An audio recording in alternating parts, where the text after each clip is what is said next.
yan ika talaga tayo, mga kapatid. Ganyan ika tayo. Kaya namatay po yung matatanda na yon, na iyon ang naging paniniwala.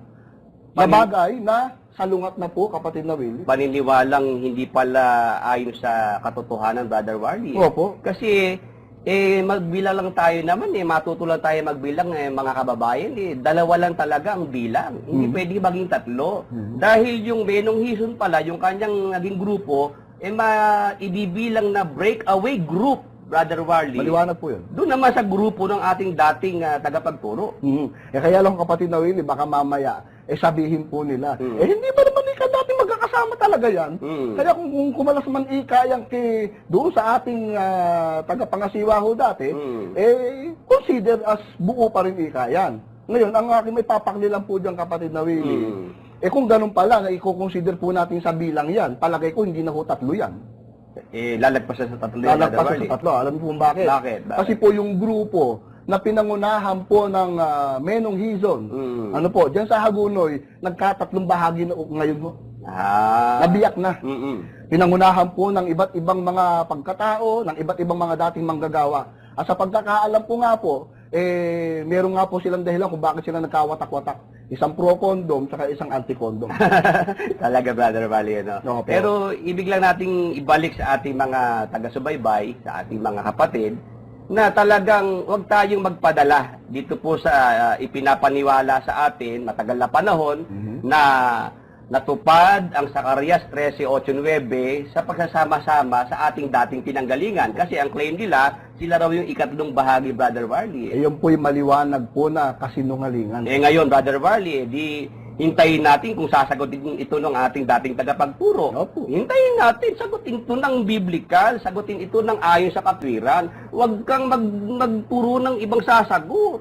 Yung asawa ko naman, hindi naman tagapagturo yun, babae yun. Di ba bawal sa Biblia ang babae magturo? Tama At po. parang ang asawa ko na ang tagapagturo ng ating dating pinanggalingan, Brother Wally. Parang siya ho ang lumalabas, parang mas credible na yun ang dumipensa sa kanila.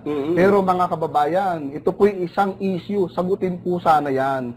Totoo ba talagang natuparan? Samantalang dito, pag nilatag po namin yung katwiran na yan, hindi po mga kababayan hindi po tayo ang kinatuparan yan dahil pag binilang-bilang po natin, hindi lang 3, hindi lang 5, hindi lang 6 ang grupong nagkawatak-watak tungkol po dyan.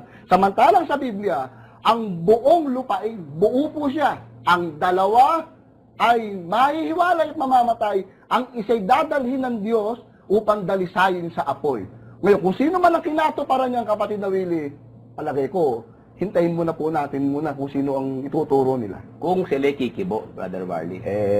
Mas mainam na po yung tayo po'y umaasa kaysa sa hindi. Sa bagay, talagang ang atin lang magagawin, maghintay. Kung sasagot, Kung Brother sasagot, Wally. kapatid na Willie. Ngayon, pagka hindi po sumagot, ano po kaya maganda, kapatid na Willie? Siguro, ang ating antabayanan, yung magiging reaksyon naman ng kapatiran, ang ating pinanggalingan. Opo. Pag ba napatunayan natin at naramdaman natin na yung ating tagapagturo, iwas na lang iwas.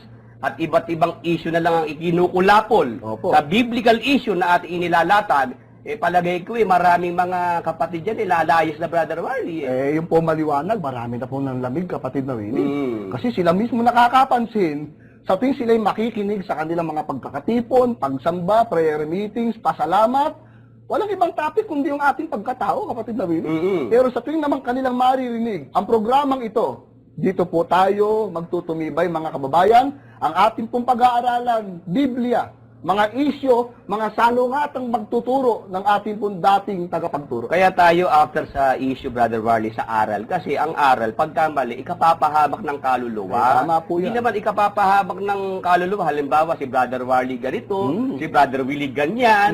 Ang ikapapahabak ng kaluluwa, yung ikaw ay makatanggap ka ng turo na mali at hindi ayon sa Biblia, Brother Yan Wally. po ang maliwanag na sinasabi sa kasulatan. Pag-aralan po natin ang sitwasyon for the benefit of the doubt. Baka naman ho kasi, Brother Willie, ayaw ho nila ng mga unang topic natin. Palagay ko medyo nahirapan sila, Brother Wally. Kaya nitong bandang huli, di ba naipakita natin na merong kontra-kontra silang mga turo. Abe, nung bandang huli, nagkaila na yung October 4, pasalamat ng buong kapatiran, wala raw silang itinuro na mas mapalad ang nakakita dun sa puno nung ating dating pinanggalingan kaysa sa ating Panginoong Hesukristo.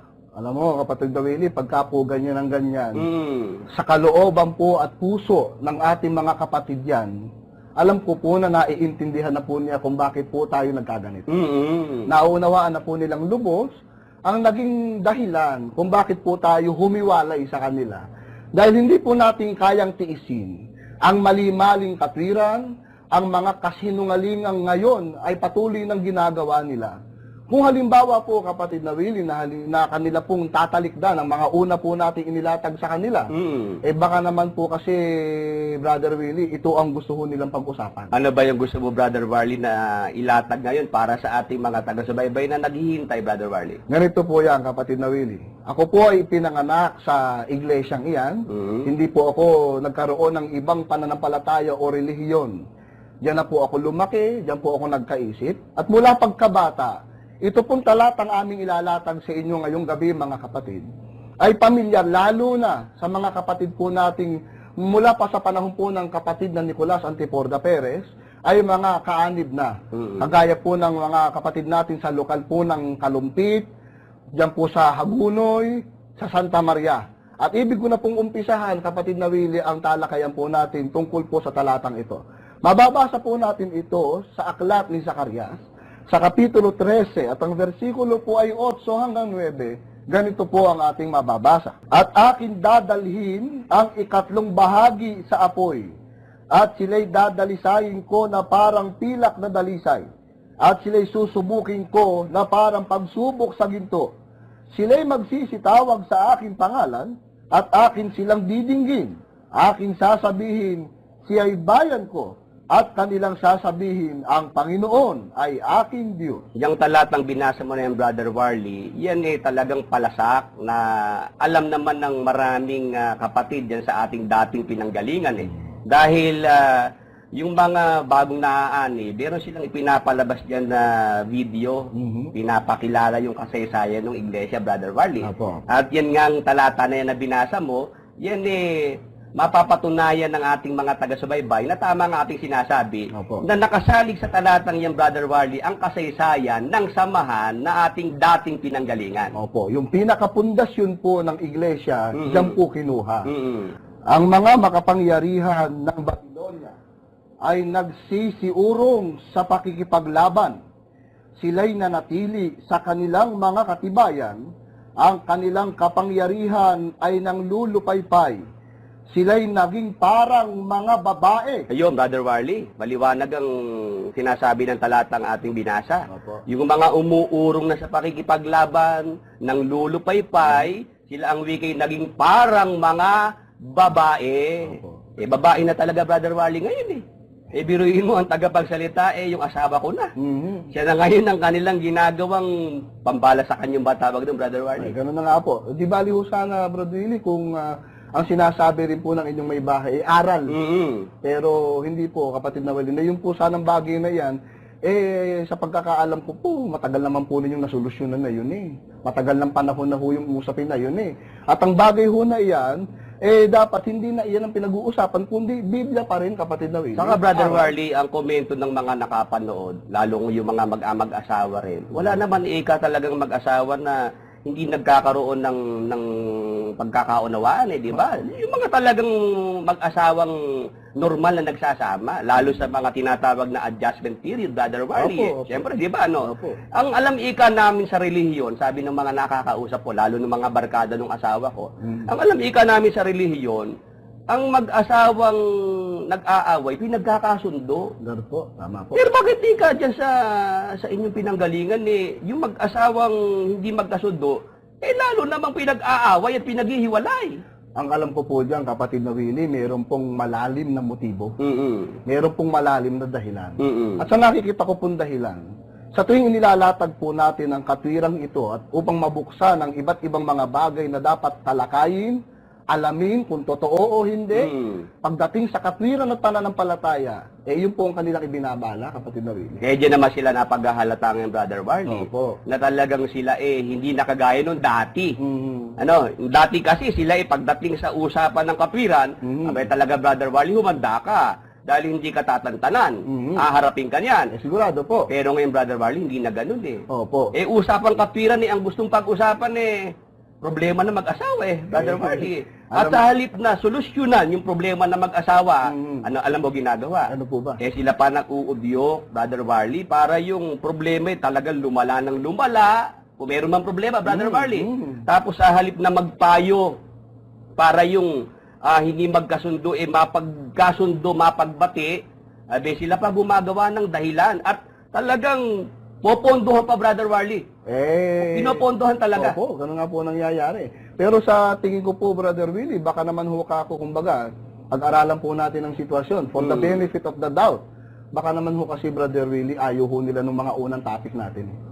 Palagay ko medyo nahirapan sila, Brother Marley. Kaya nitong bandang huli, di ba naipakita natin na merong kontra-kontra silang mga guro. Nung bandang huli, nagkaila na yung October 4, pasalamat ng buong kapatiran, wala raw silang itinuro na mas mapalad ang nakakita dun sa puno ng ating dating pinanggalingan kaysa sa ating Panginoong Jesucristo. Alam mo, kapatid Willie, pagka po ganyan ang ganyan, sa kalooban po at puso ng ating mga kapatid yan, alam ko po na naiintindihan na po niya kung bakit po tayo nagkaganito. Naunawaan na po nilang lubos ang naging dahilan kung bakit po tayo humiwalay sa kanila. Dahil hindi po natin kayang tiisin ang mali-maling katwiran, ang mga kasinungalingang ngayon ay patuloy ng ginagawa nila. Kung halimbawa po, kapatid na Willie, na kanila pong tatalikdan ang mga una po natin inilatag sa kanila, baka naman po kasi, Brother Willie, ito ang gusto ho nilang pag-usapan. Ano ba yung gusto mo, Brother Marley, na ilatag ngayon para sa ating mga taga-subaybay na naghihintay, Brother Marley? Ganito po yan, kapatid na Willie. Ako po ay pinanganak sa iglesyang iyan. Hindi po ako nagkaroon ng ibang pananampalataya o relihiyon. Diyan na po ako lumaki, diyan po ako nagkaisip. At mula pagkabata, ito pong talatang aming ilalatag sa inyo ngayong gabi, mga kapatid, ay pamilyar, lalo na sa mga kapatid po nating mula pa sa panahon po ng kapatid na Nicolas Antiporda Perez, ay mga kaanib na. Kagaya po ng mga kapatid natin sa lokal po ng Kalumpit, diyan po sa Hagunoy, sa Santa Maria. At ibig ko na pong umpisahan, kapatid na Willie, ang talakayan po natin tungkol po sa talatang ito. Mababasa po natin ito sa aklat ni Zacarias, sa Kapitulo 13, at ang versikulo po ay 8 hanggang 9, ganito po ang ating mababasa. At akin dadalhin ang ikatlong bahagi sa apoy, at sila'y dadalisayin ko na parang pilak na dalisay, at sila'y susubukin ko na parang pagsubok sa ginto. Sila'y magsisitawag sa aking pangalan, at akin silang didinggin. Aking sasabihin, siya'y bayan ko, at kanilang sasabihin, ang Panginoon ay aking Diyos. Yung talatang binasa mo na yung Brother Warley, yan talagang palasak na alam naman ng maraming kapatid yan sa ating dating pinanggalingan Dahil yung mga bagong naaani, meron silang ipinapalabas dyan na video, pinapakilala yung kasaysayan ng Iglesia, Brother Warley. At yan nga ang talata na yan na binasa mo, yan mapapatunayan ng ating mga taga-subaybay na tama ang ating sinasabi na nakasalig sa talatang yan, Brother Warley, ang kasaysayan ng samahan na ating dating pinanggalingan. Yung pinakapundasyon po ng iglesia, diyan po kinuha. At ayon po doon sa aking mismong mga magulang at sa aking pong mga kapatid, diyan po sa aming pong mga kamag-anak sa Hagunoy, alam na alam po nila kung ano po itong aking sinasabi na ito, kapatid na Willie, na tungkol po dito sa talatang ito, na pinag-ugatan kung bakit masasabi ika na tayo ang talagang sa Diyos. Kasi sa pagkakaalam ko rin, Brother Warley, na ang kapatid na Nicolas Antiporda Perez, yung siyang nagpasimula ng mangaral ng Iglesia ng Diyos sa Pilipinas, nung siya pumanaw, Brother Warley, taong 1975, sa pagkakaalam ko, nang siya mawala, ang iglesia na kanyang iniwanan, Brother Warley, nagkaroon ng pagkakabahabahagi. Nahati yung samahan, Brother Warley, nung mawala ang kapatid na Perez dahil namatay po siya na wala siyang napatungan ng kamay. Wala siyang nai-endorse talaga na papalit sa kanya. Kaya ang nangyari, Brother Warley, sa pagkakaalam mo, ano ba? Ang pagkakaalam ko po dyan, ayon po sa istorya, ayon po sa kwento ng matatandang kapatid, ng mga panahon po na yon nang mamatay po ang kapatid na Perez, talaga pong walang napatungang orihinal o talagang lehitimo mangunguna. Ngayon po, lumilitaw po doon ang pangalan po at persona ni kapatid na yung dati po nating tagapanguna, sa dati po nating samahan, na siya ang laging kasama ng matanda nung araw at naturuan. Ganun pa man ho, lumilitaw din po ang pangalan po ni Miss Levita Gugulan. Levita Gugulan. Si Miss Levita Gugulan, sa kaalaman po ng ating mga kababayan, yan po ang Sekretarya General ng samahan nung araw. Na, kumbaga, parang nagsilbing automatic na siya po ang nagsilbing tagapanguna po ng samahan yaon, kapatid na Willie. Nung mamatay ang kapatid na Perez. Opo. Pero bukod kay Miss Levita Gugulan, lumulutang nga yung pangalan ng ating dating kinikilalang tagapagturo sa ating dating pinanggalingang samahan. Opo. Kaya lumalabas, Brother Warley, sa aking pagkakaintindi sa mga narinig kong mga salaysay, mga kwento ng matatanda sa iglesia, ang iglesia nung mamatay ang kapatid na Perez, nahati lang sa dalawang grupo. Grupo ng mga kabataan sa pangungunan ni Miss Levita Gugulan at grupo naman ng mga katandaan sa pangungunan naman ng ating dating tagapagturo sa ating dating pinanggalingang Brother Warley. Kasi nga po, nung mga panahon ho na yon, nahihiwatigan po ng iba't ibang mga kapatid. Merong iba, kumpiyansa doon po sa ating dating tagapagturo. Yung iba naman, kung ang kumpiyansa, nandito po sa kay Miss Levita Gugulan. Kaya nga po, nung umuugong po yung ganong mga kwento na ang iba daw kapatid ay ang gusto yung isang tagapanguna o yung isa ang mangunguna sa kanila, nagpakalat po sila ngayon ng papirmahan sa kapatiran po nila nung araw.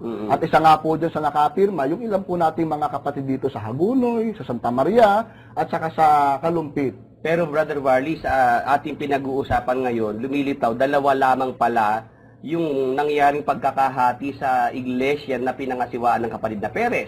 Pero meron akong pangalang naalala, Brother Warley, na pangalang Filomeno Hison, na siya naman yung naging isa pang tagapanguna naman ng mga grupo ng mga sumama sa kanya. At yan, Brother Warley, pag-uusapan natin maya pagkatapos lang na tayo makapagbigay ng ilang daan para sa ating mga paanyaya.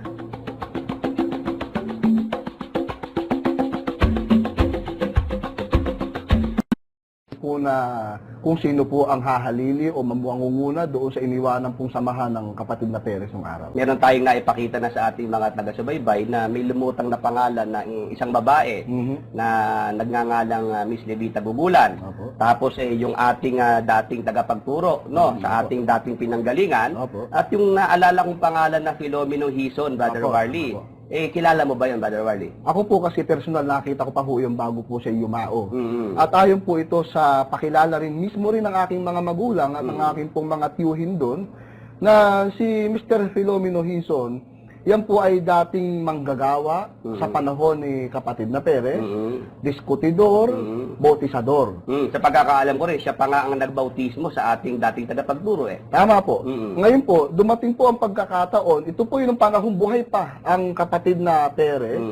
Marami pong ginawang paglabag ang taong ito, ando doon na mayroon daw kong pinapakialamang mga babae, etc.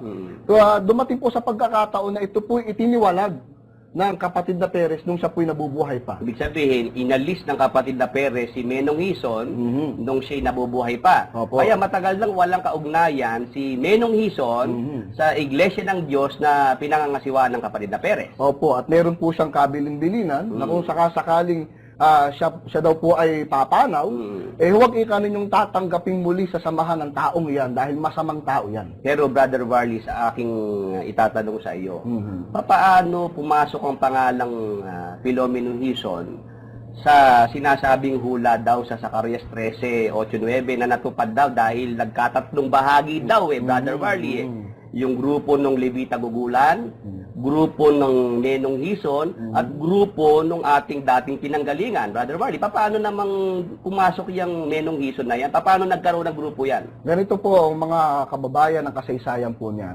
Nang mga panahon po na yon na may umuugo nga po na may mga kapatid na gustong sumama doon sa ating dating tagapanguna. Meron namang iba gusto rito kay Miss Levita Gugulan. Ang ginawa po ng grupo ng mga babae, nagkaroon po sila ng papirmahan o by census daw po, puno, sa mga kapatiran, At ang ibang mga kapatid naman po ay nagsipaglagda dahil ang akala po nila ay yun ni census lang. Pero yun ho pala sa katapos-tapusan, yun daw ho yung kanilang mga pagboto kung sino ang dapat na manguna sa samahang iniwanan po ng kapatid na Perez. Ilang pangalan ang pinagpili ang Brother Warley? Ang totoo po niya, nang lumilitaw lang pong pangalan Miss Levita Gugulan, at yun nga pong pangalan ng ating dati pong tagapanguna sa ating pong pinagalingan. Paano nga yung Menong Hison pumasok sa eksena, Brother Warley? Ganito po ang nangyari niyan. Na magkaroon na po ng paghihiwalay ito pong dalawa. Dahil nagparehistro nga po at ibig nang bumukod nga po nitong ating dating tagapanguna, itiniwalag po sila sa po ng kanyang mga kasamahan ng grupo po ni Miss Levita Gugulan. Tiniwalag sila? Tiniwalag po. Parang tayo? Gano'n na nga po. Tiniwalag po talaga tayo Na hindi tayo pinakinggan, wala due process, Brother Warley. Opo. At kaya lang, siguro mamaya-maya na po natin itakil yan, kapatid na Willie. Pero sa puntong ito, nakita po natin na nahati po ang grupo sa dalawa. Dalawa lang. At yung pong grupo na yan na sumama po kay doon sa ating dating tagapanguna, ay grupo po ng mga matatandang manggagawa. At ang naalala ko po dyan, ang palasak po naririnig ko, yung pong Ikoy Galang. Ikoy, At saka po yung matandang nano. Ngayon po, dumating ang pagkakataon na ito pong mga grupo ng matatandang manggagawa, meron po silang gustong ipagawa dito sa ating dating tagapanguna. Gusto po nila, humihiling sila na baka po pwedeng luwagan ng aral. Huwag na pong ipagbawal ang pag-aasawa, ilibre ang ilang mga bisyo. Gaya ng sigarilyo. Opo. Ngayon ito naman pong ating tagapanguna, hindi po pumayag. Dahil nung panahon na siya ay naninindigan pa sa katwiran. Opo. Lalaki siyang manindigan sa aral. Noon po yun. Doon yun. Opo. Ngayon, hindi po siya pumayag doon sa hinihiling po ng matatandang manggagawa. Na ang pangako naman kasi ng matatandang manggagawa na yun, kung halimbawa, abuloy namin ng 1,000, dodoblihin namin, luwagan mo lang. Aba, hindi nakuha sa suhol. Naku, hindi ko. Talagang matigas. Nung araw, talagang kahit suhulan mo, hindi niya kukuhanin suhol. Palagay ko kahit ilang milyon. Nung araw yun? Nung araw yun. Sige, tuloy mo, Brother Warley. Dumating po ang pagkakataon na talagang hindi pumapayag ito pong matanda. Yung pong grupo ng mga matatandang manggagawa, tumiwalag. Umalis dun sa ating dating tagapagturo. Opo. At nung umalis sila, saan sila nagpunta? Ngayon pinuntahan po nila ang isang sikat na manggagawa sa panahon ni kapatid na Perez na itiniwalag na. Yun nga po si Menong Hison. Ibig sabihin, Brother Warley, yung naging grupo pala ng Filomeno Hison o si Menong Hison, yung pala yung mga dati namang kasama ng ating dating tagapagturo.